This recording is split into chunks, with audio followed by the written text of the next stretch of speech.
Saúde os irmãos com a paz do Senhor. Eu estou me sentindo um leão na cova dos Daniéis. A igreja é muito bonita, nem Salomão em toda a sua glória. Pastor, muito obrigado pela confiança, grato pelo convite. Que Deus continue abençoando ricamente e poderosamente essa igreja. Estar aqui essa noite é cumprimento de promessa de Deus. Quem está aqui essa noite para ser usado por Deus com uma palavra é o filho mais novo de 9 de uma mãe solo, que era mãe de santo, que me levava 2 vezes por semana ao terreiro de Macumba, e era aquilo que Satanás tinha projetado. Mas um dia, enquanto ela me carregava nos braços, sem contar que eu não era um filho da qual ela queria, porque ela tomou 3 injeções abortivas para que eu não viesse a esse mundo. Mas já garotinho, enquanto ela me transportava para um desses lugares, Deus usou uma jovem e disse que aquela criança que estava nos braços dela, Deus havia chamado para ser pastor. E hoje eu estou aqui para a honra e para a glória do nome santo do Senhor Jesus. A palavra que Deus tem colocado no nosso coração se encontra no livro de Marcos, capítulo de número 2, verso de número 5. Marcos, capítulo de número 2, verso de número 5. Vai ser o nosso ponto de partida.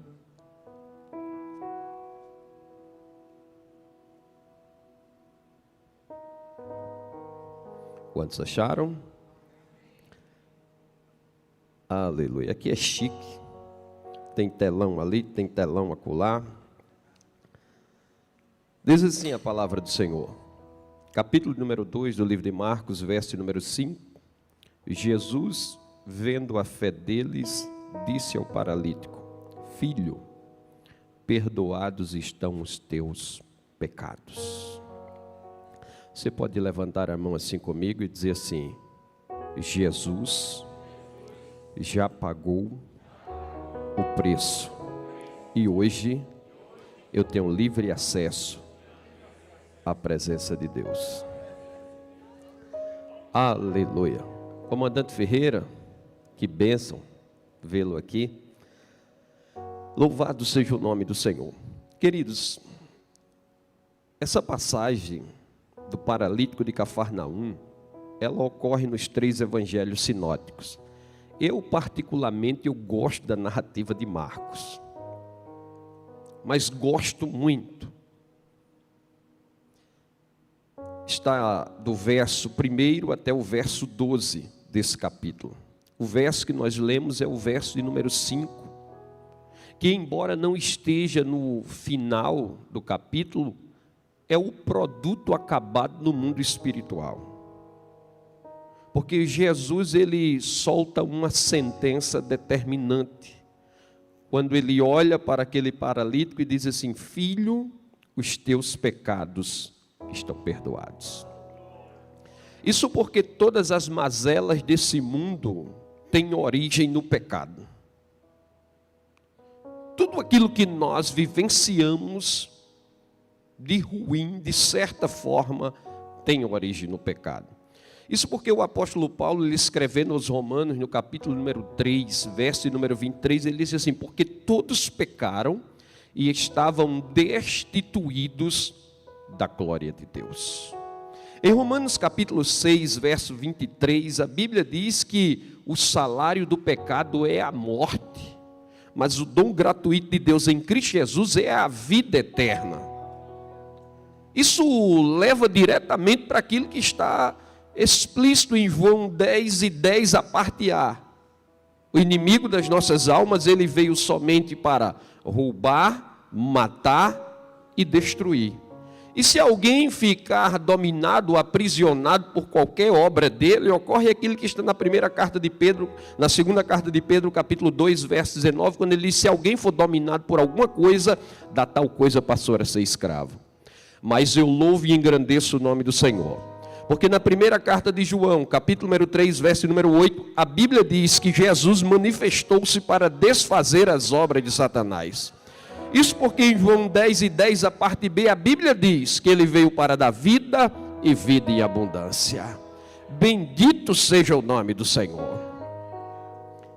Aqui nesse texto, Jesus ele está proferindo algo libertador para a vida daquele paralítico.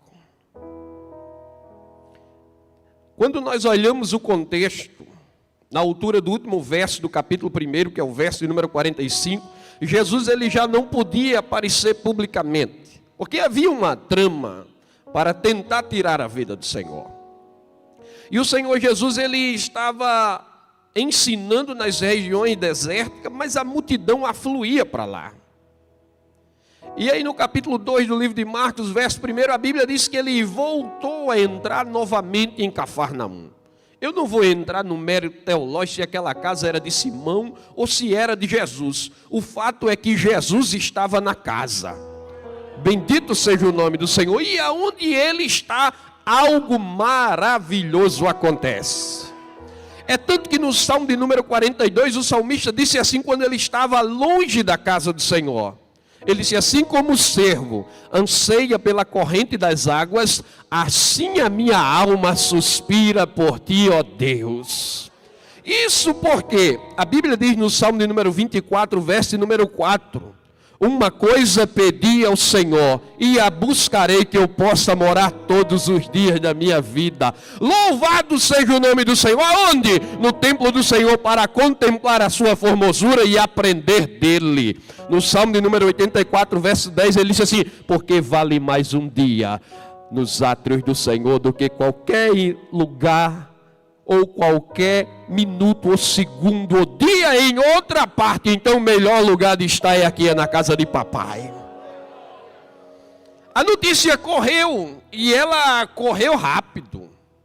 E olhe que naqueles dias não tinha WhatsApp, não tinha Instagram, não tinha Facebook, não tinha nenhuma rede social dessa. Não tinha telefone com fio nem sem fio. Não tinha nem aquele... E quando nós brincávamos, colocávamos um cordão, um palitinho num copo descartável e um se escondia, estica. Não tinha nada disso, mas a notícia correu. E olhe que notícia ruim corre 7 vezes mais rápido que notícia boa, mas notícia boa também corre. A notícia se espalhou e a multidão afluiu para lá. Se nós levarmos em consideração as 2 multiplicações de pães e peixes, a multidão que afluiu para ali era numerosa.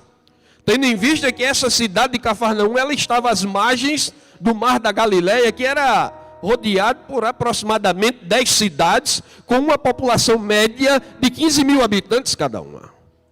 E quem estava ali era o Senhor. E as outras narrativas dos evangelhos sinóticos dizem que naquele dia o poder do Senhor estava sobre ele para curar.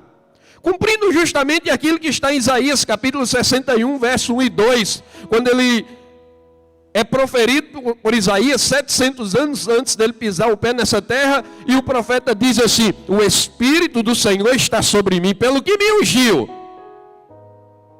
a libertar os cativos, a curar os enfermos e a anunciar o ano aceitável do Senhor. E a multidão afluiu para lá. E a casa estava repleta e havia milagres. E eu imagino que estava igual festa de crente. Quem está fora quer entrar e quem está dentro não quer sair mais.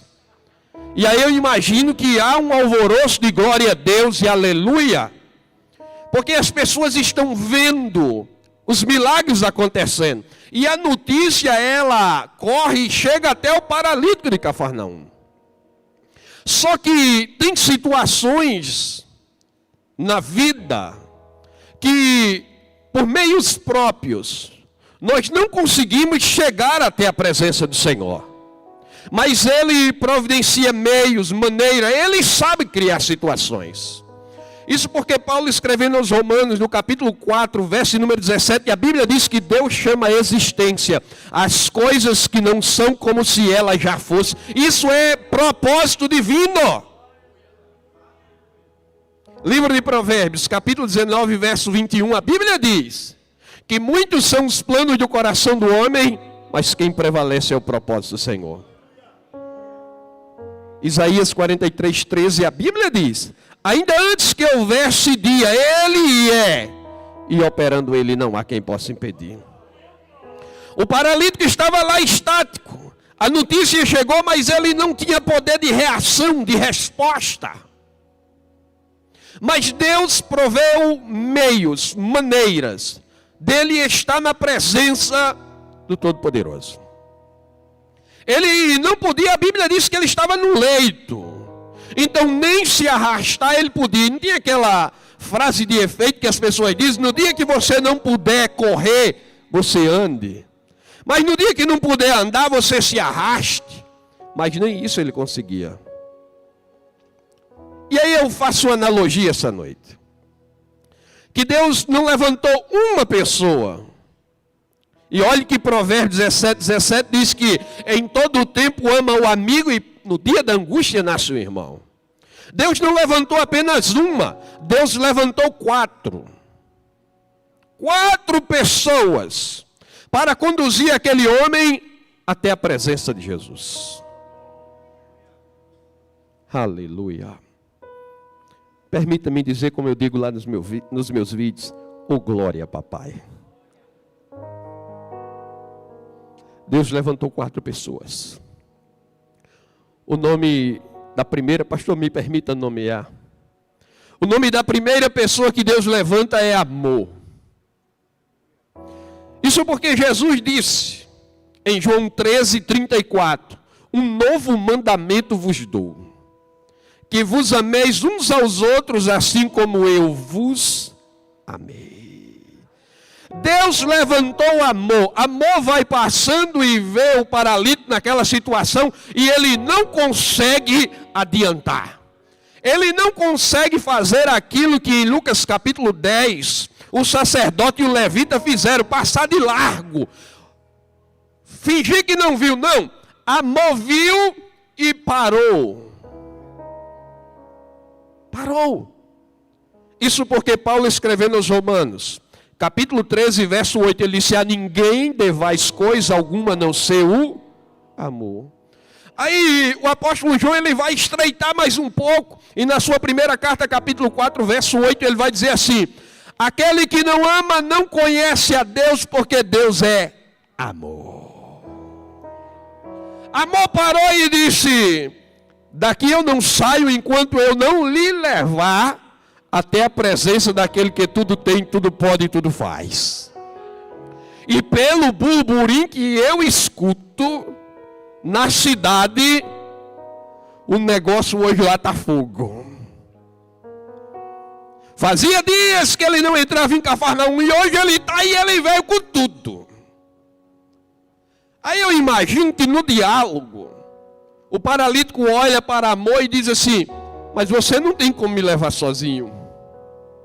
Enquanto eles estão conversando, vai passando um segundo cidadão. E o nome desse segundo cidadão é Fé.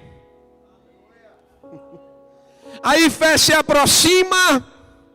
E o que é que o livro de Hebreus diz sobre fé? Capítulo 11, verso número 1. A fé é a certeza, é a convicção daquilo que você não está vendo, mas você tem certeza que vai acontecer. Hebreus capítulo número 11, verso número 6. Sem fé é impossível agradar a Deus, porque é necessário que aqueles que se aproximam dele creiam que ele é galardoador. Hebreus capítulo 10, verso 35. Portanto, não lanceis fora a vossa confiança, porque ela tem uma grande recompensa. Hebreus 10, 38. Mas o meu justo viverá pela fé, e se ele recuar, minha alma não tem nele prazer. Fé se aproxima e diz: amor, eu estou contigo. E juntos estamos em prol de erguer essa vida e levar até a presença do Senhor. Mas aí o paralítico, ele olha e diz assim: mas não há como. Porque quem está em uma situação dessa prostrado, já perdeu todas as esperanças, não acredita mais no milagre. Mas deixa eu liberar uma palavra profética para você que está ouvindo isso aqui. Provérbios 16, primeiro. Quem tem a última palavra na tua vida é Deus. Aquela coisa que não dá certo para você, que você não vai conseguir, isso está embutido no pacote de Satanás que está em João 8,44. Ele é o pai da mentira. Para você tem vida e tem vida em abundância.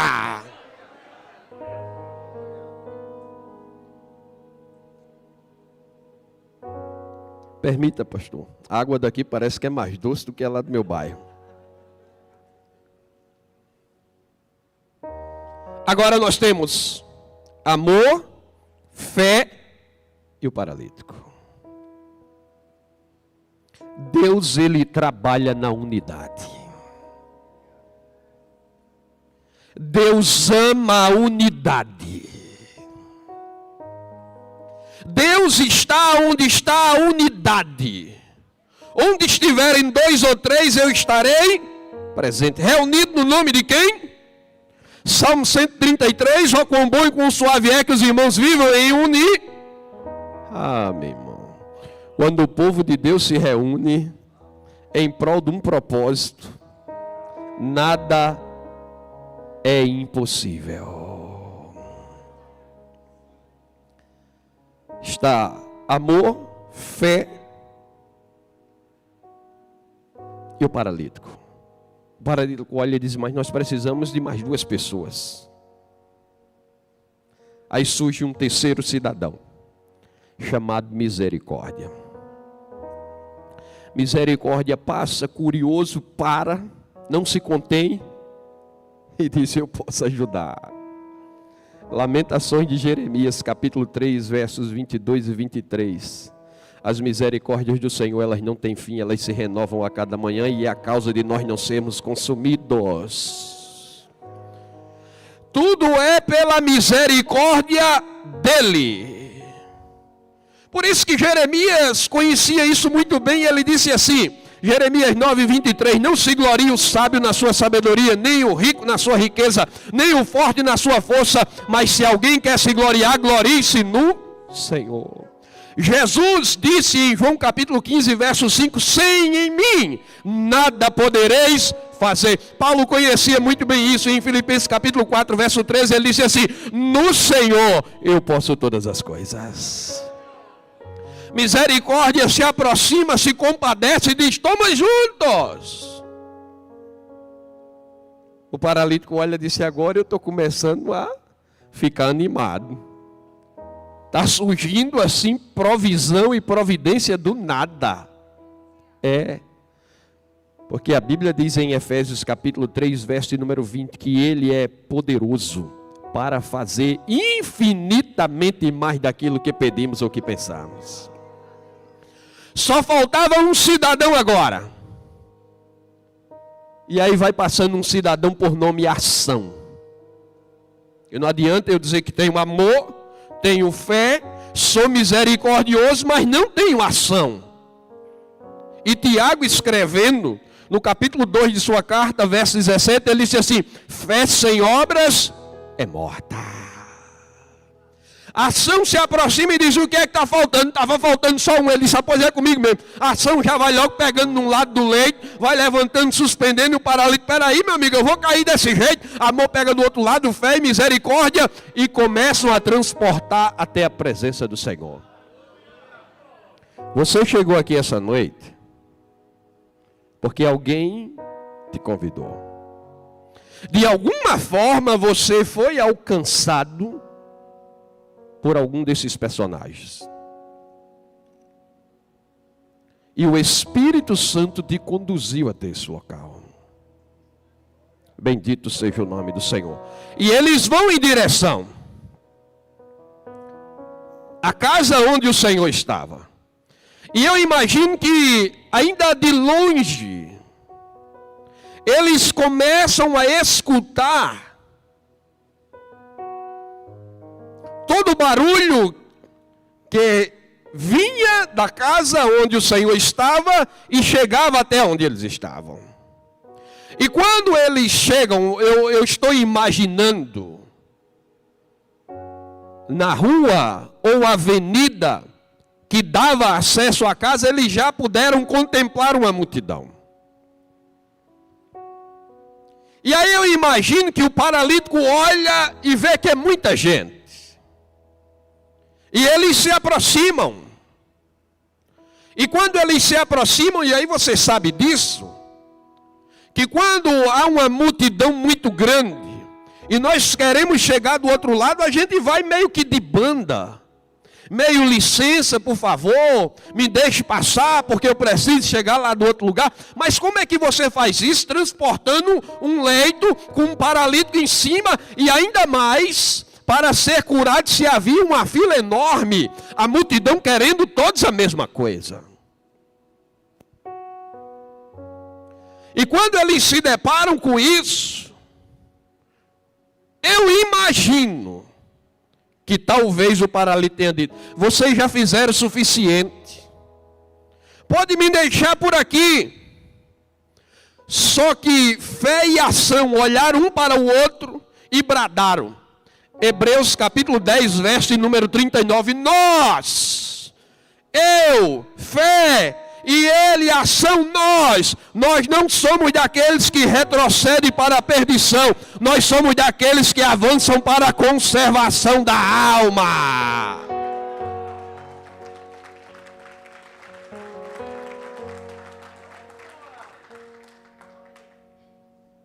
Isso porque em Provérbios 24, 10, a Bíblia diz que se no dia da angústia te mostrares frouxo ou fraco, quão pequenas serão as tuas forças. Você tem que fazer igual a sunamita: vai tudo bem contigo? Vai tudo bem, o meu negócio é com Jesus.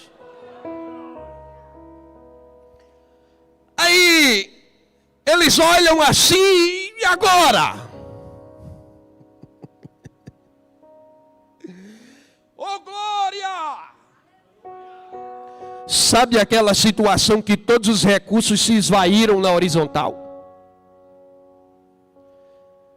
Sabe aquela coisa que você diz assim: eu não consigo ver a luz no final do túnel? Tem aquelas situações que nem túnel a gente consegue enxergar, quanto mais a luz no final dele. Ou é nessas horas que entra o Salmo de número 121, verso 1 e 2. Quando todos os recursos se esvaem na horizontal, só nos resta na vertical. Aí o que é que diz o Salmo de número 121? Eleva os meus olhos para os montes, de onde me virá o socorro. Isso é o verso primeiro. É nessas horas que ocorre aquilo que está no Salmo de número 103, verso número 14. Deus conhece a nossa estrutura e lembra-se que somos pó. Se o salmista estivesse escrevendo com conhecimento de hoje, ele diria assim: o Senhor conhece o nosso DNA. Ele lhe conhece por dentro e por fora, e é justamente nessa hora que entra em cena Romanos capítulo número 8, verso 26. É nessas horas que o Espírito Santo decodifica as nossas orações e intercede por nós com gemidos inexprimíveis. Aí vem a resposta no Salmo 121, verso 2, quando ele diz assim: o teu socorro vem do Senhor que criou os céus e a terra. Aí a ação olha para amor e diz: amor, nós não vamos ficar para trás. Porque fé e ação, fé e misericórdia aí estão juntos. E nós aqui somos um quarteto. Se não dá para ir por baixo, ninguém quer dar lugar, vamos por cima. Aí olham assim para a ação e a ação diz: vamos por cima. Porque nós temos uma missão, é colocar esse homem diante de Jesus. Essa é a missão da igreja. Colocar pessoas diante de Jesus. Quem vai convencer da justiça, do pecado e do juízo é Ele. 15:8 de João. É Ele, é o Espírito de Deus. Mas o nosso papel é aquilo que está em Marcos 16:15. É pregar o Evangelho. É levar até Jesus. E quem muda, quem transforma é Ele. Se não dá para ir por baixo, vamos por cima. Então vamos. Aí eu imagino que a ação subiu. Fé com amor e misericórdia empurraram. E chegaram até em cima do telhado. E aí eu imagino que a multidão toda está olhando. Porque a psicologia diz que quando alguém é citado ou acontece alguma coisa fora da caixa, todos os olhares se voltam para aquilo. E aí as pessoas começaram a olhar, e certamente o menear de cabeça, o olhar de desprezo, o olhar de descrédito tomou conta. Que é isso que eles estão fazendo? Mas eles não olham para isso. Eles sobem, e aí você não me pergunta com que eles começaram a furar o telhado, porque eu não sei. Mas para situar você no tempo e no espaço, e eu sei que a maioria sabe disso. O telhado da época era formado por vigas de madeira, ramos, como se fosse palhas de coco, digamos assim, e betumado com barro. Então sustentava muito bem com que eles subissem. E eles subiram e colocaram o leito lá. E eu imagino que quando eles colocaram o leito lá, eles começaram a bater de cima para baixo para furar o telhado. E quando eles começaram a bater, obviamente o barulho se era ouvido embaixo. E aí as atenções se voltaram. E eu imagino que o meu e o seu Senhor, que estava ali ensinando, curando, restaurando, olhou e disse: eu estou no controle. Mas Senhor, eu estou no controle. Nada foge ao controle dele. E de repente começou a cair fagulhas de barro. No que começou a cair fagulhas de barro, todo mundo começa ainda mais a prestar atenção naquilo. Lembra-se de onde nós partimos? Capítulo 2 do livro de Marcos, verso número 5. Filho, perdoados estão os teus pecados. O paralítico está lá em cima, Jesus está embaixo. Eles estão furando o telhado. Fagulhas de barro estão caindo. E na hora que abre a primeira fissura no telhado, que entra o primeiro raiar de sol, eu imagino que o paralítico, ele olha, ainda deitado de cantinho de olho, e os seus olhos enxergam o Senhor. Sabe aquela coisa, quando os olhares se cruzam, se encontram? Eu imagino que quando o Senhor olhou o paralítico, conseguiu também vislumbrar, e os olhares se encontraram. E quando isso ocorre, é aquilo que está em Tiago, capítulo número 4, verso número 9. Quando a Bíblia diz assim: senti as vossas misérias, lamentai e chorai.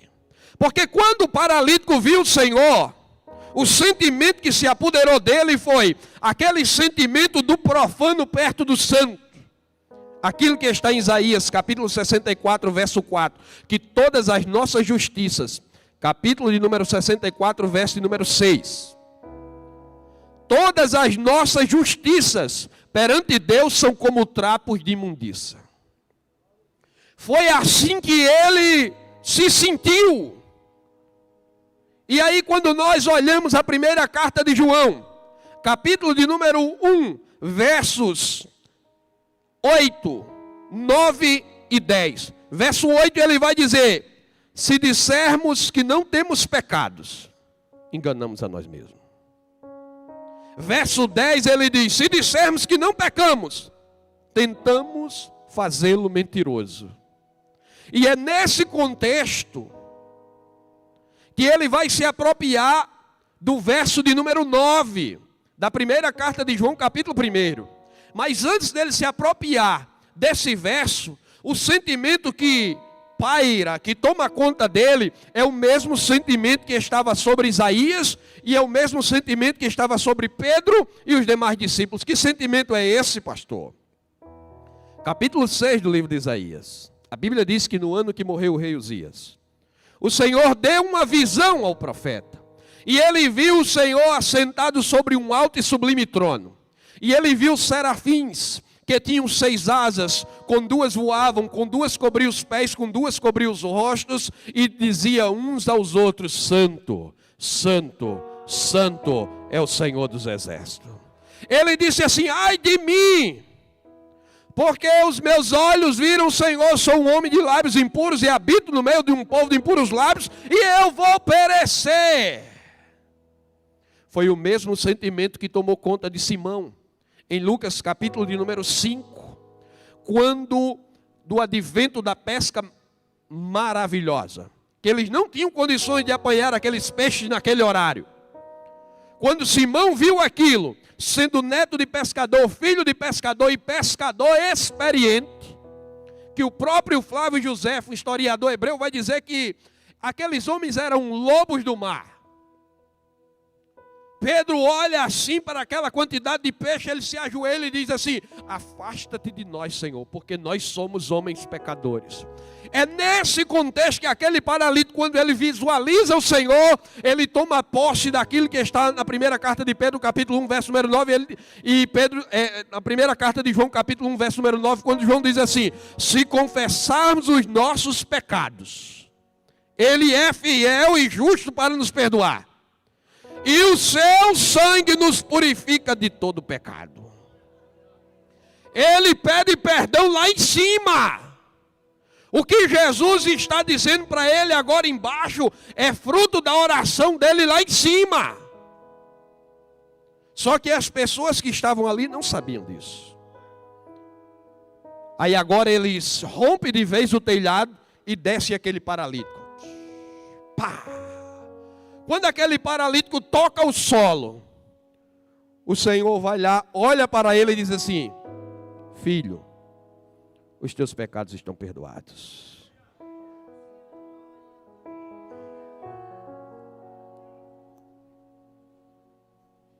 Os doutores da lei olharam uns para os outros.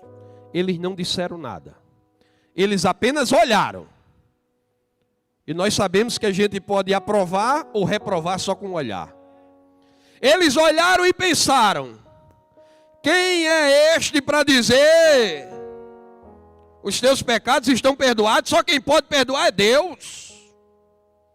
Eles estavam fazendo uso de 2 referências. Êxodo capítulo 34, verso 7. Só Deus pode perdoar a iniquidade.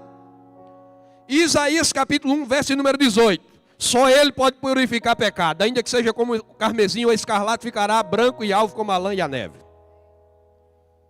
Só que eles não sabiam que quem estava ali era o próprio Verbo que se fez carne, João 1,14, e habitou entre nós. Só que eles não sabiam que quem estava ali é aquele que, mesmo subsistindo na forma de Deus, Filipenses capítulo 2, do verso 6, 7 e 8, mesmo sendo igual a Deus, não usurpou usar de seus atributos divinos, antes esvaziou-se a si mesmo. Assumiu a forma humana, humilhou-se até a morte e morte de cruz. Eles não sabiam que quem estava ali era o próprio Deus. Mas Jesus conhecia o que eles estavam pensando. E Jesus olha para eles e diz assim: por que arrazoais vós em vossos corações? Olhe que eles deram uma sentença, porque eles disseram assim, olha, que era mais fácil dizer: filho, os teus pecados estão perdoados, porque está no campo espiritual e ninguém está vendo nada, do que dizer: levanta-te, toma o teu leite e vai para a tua casa. O Senhor disse assim: por que arrazoais vós em vossos corações? Quando o Senhor disse isso, eles, a Bíblia diz, em Hebreus, capítulo número 4, verso número 12, que a palavra, ela é viva e eficaz. Ela é mais cortante do que qualquer espada de 2 gumes.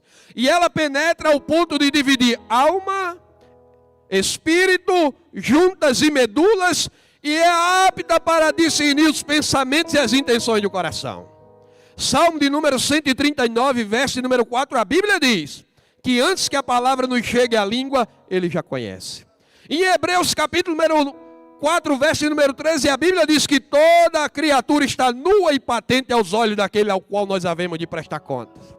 Então, quando Jesus olha para eles, olha com um olhar muito mais poderoso do que uma ressonância magnética. E revela o pensamento deles. E ele disse, por que arrazoai vós em vossos corações? Qual é mais fácil? Dizer, filho, estão perdoados os teus pecados? Ou dizer, levanta-te, toma o teu leito e vai para a tua casa. Quando o Senhor diz, filho, estão perdoados os teus pecados, ele está antecipando para aquele paralítico de Cafarnaum o que ocorreria pouco depois.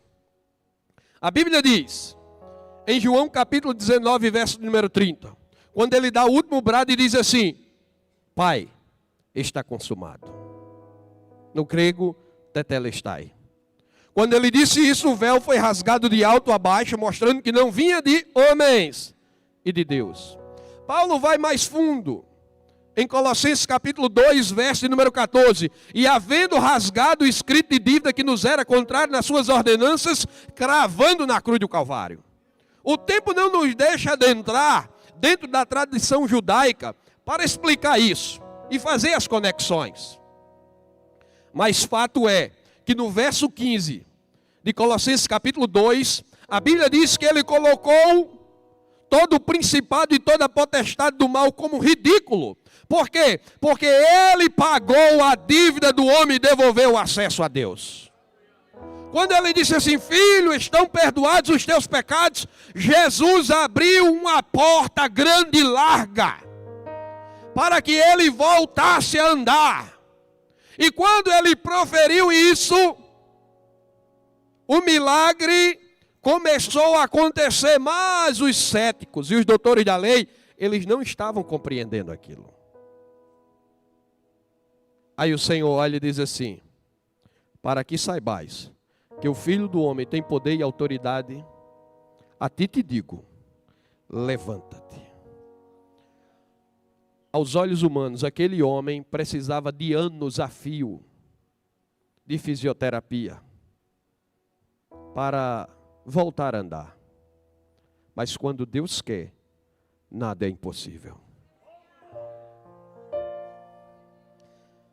Gênesis 18, 14. Haveria alguma coisa demasiadamente impossível para Deus? Lucas 1, 37. Não há impossíveis para Deus. A ti te digo, levanta-te, toma o teu leito e vai para a tua casa. Eu imagino que ele levantou-se rapidamente.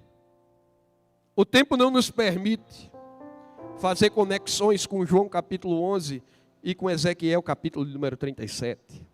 Mas ele levantou-se rapidamente. E eu imagino que a ação foi para pegar o leite. Ele disse, não. O homem mandou eu ficar de pé, pegar o meu leite e ir para minha casa. Lá em casa não tem ninguém paralítico, mas se ele mandou levar, vai servir de memorial. Para que eu saiba onde eu estive e aonde eu estou. E eu só estou por conta dele. Aleluia.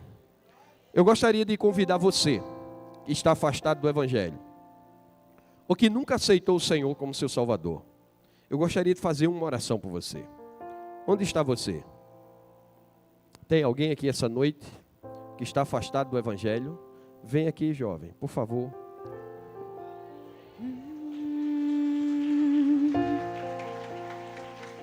Tem mais alguém que esteja afastado? Pastor, posso pedir para ela subir aqui? Por favor, jovem. Tem mais alguém, irmãos, que está afastado do Evangelho, ou que nunca serviu ao Senhor antes, você pode dar um sinalzinho assim com a mão? Tem mais alguém? Olha, não precisa ter vergonha. Ah, pastor, eu gostaria de contar tanta coisa, mas o tempo é tão curto.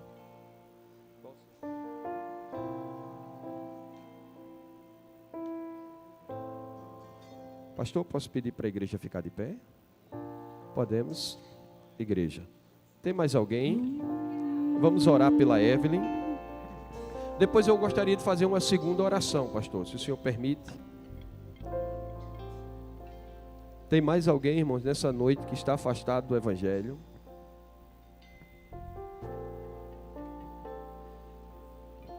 Vamos orar pela Evelyn. Senhor nosso Deus, Senhor nosso Pai. Pai, a tua filha está aqui. O Senhor conhece por dentro e por fora. O Senhor sabe a situação, Pai, que a fez parar, que a frustrou, que a decepcionou. Mas só quem pode convencê-la, Pai, do seu regresso aos teus caminhos é o teu Espírito Santo. Argumento teológico, conhecimento humano, desenvoltura de pregador, de pastor, não convence ninguém. Mas o teu Espírito Santo, que fala ao mais íntimo do nosso ser, é capaz de convencê-la do pecado, da justiça e do juízo. Pai, eu te apresento Evelyn em tuas mãos. E te peço, Pai, abençoa de tal forma ao ponto de toda barreira, todo empecilho, todo obstáculo que a fez se distanciar de ti, uma vez sendo derrubados, destruídos, que ela tenha forças de voltar para ti novamente. E que o Senhor comece uma nova história na sua vida. E que a glória da segunda casa seja maior do que a da primeira. E que ela tenha plenitude de vida para a honra e para a glória do teu santo e bendito nome. Amém. Evelyn está voltando para Cristo, viu?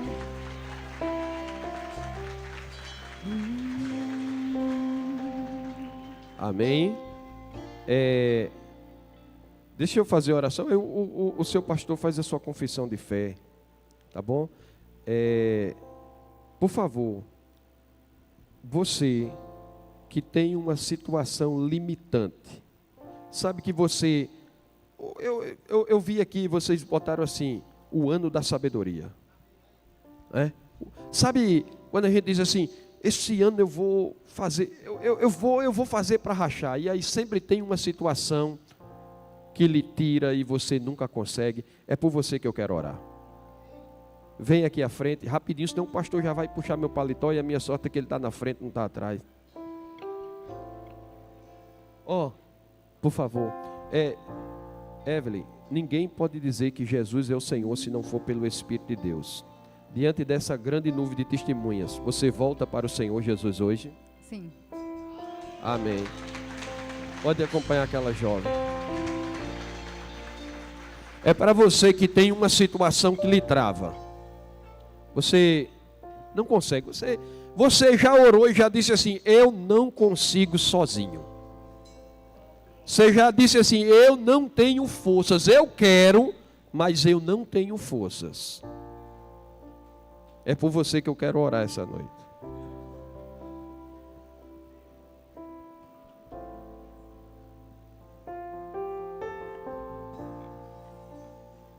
Eu poderia estar em qualquer outro lugar, mas tua glória me atraiu, tua presença me atraiu.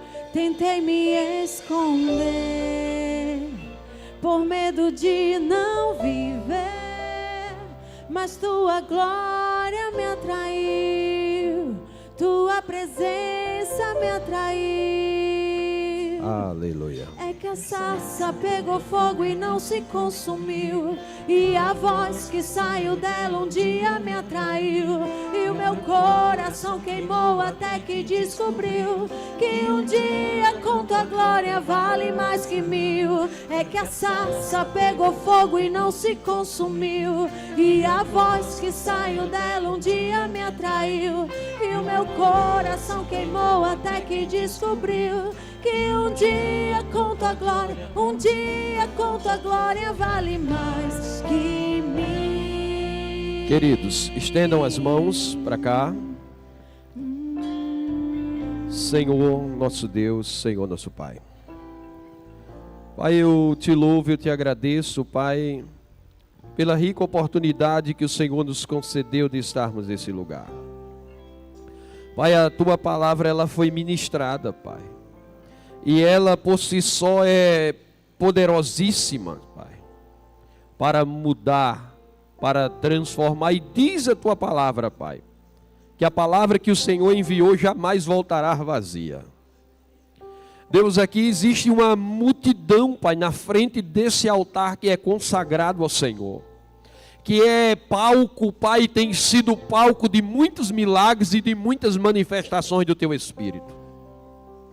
Deus, o Senhor que sonda, o Senhor que esquadrinha, que conhece a tua filha e conhece o teu filho, Pai. Deus, eles foram corajosos e sinceros, Pai, ao se identificarem e demonstrarem que existe algo que os impede de serem melhores, Pai, de irem mais longe, de irem mais além, de serem plenos, Pai. E para alguns, Pai, é situações que nem mesmo eles podem relatar o que é, porque eles têm medo de serem julgados, eles têm medo de serem compreendidos. Mas o Senhor é amor, o Senhor nos ama, o Senhor já conhece, Pai. E quando o Senhor os escolheu, o Senhor já sabia, Pai, o ontem, o Senhor sabia o hoje e o sabe amanhã. Deus, agora é no teu nome, Pai, o nome que está acima de todo nome, Pai. Nós queremos, pela tua palavra, colocar um ponto final nessa situação que limita os teus filhos. Que o Senhor, pela tua infinita misericórdia, que seja do céu para a terra, que o Senhor coloque um ponto final. Deus, se for alguém que precise sair, Pai, de perto e do convívio, que o Senhor tire. Se for uma situação, Pai, recorrente de pecado, que o Senhor perdoe, mas que o Senhor liberte. Se for no trabalho, Pai, uma perseguição, Pai, que entristece todos os dias, Deus, o Senhor ainda é dono daquela empresa, o Senhor é dono daquele ambiente, Pai. Deus, muda o chefe, Pai, leva ele para outro lugar, para outra seção e glorifica o teu nome. Deus amado, que aquilo que a tua filha, que aquilo que o teu filho votou, Pai, e que está te apresentando hoje aqui, que aconteça, Pai, que o Senhor brade dos céus à terra, e que o Senhor glorifique o teu nome, e que eles possam enxergar, assim como o paralítico de Cafarnaum enxergou, que só o Senhor é poderoso para levantar. Deus, a tua palavra diz que a nossa luta não é contra a carne nem contra o sangue, mas sim contra principados e potestades. Mas a tua palavra diz, Pai, que maior é aquele que está conosco. Deus querido e amado, glorifica o teu nome, e que muitos testemunhos sejam dados nesse lugar, que houve mudança, que o Senhor realizou, e que agora eu posso andar de cabeça erguida, dizendo que só o Senhor é Deus. Amém.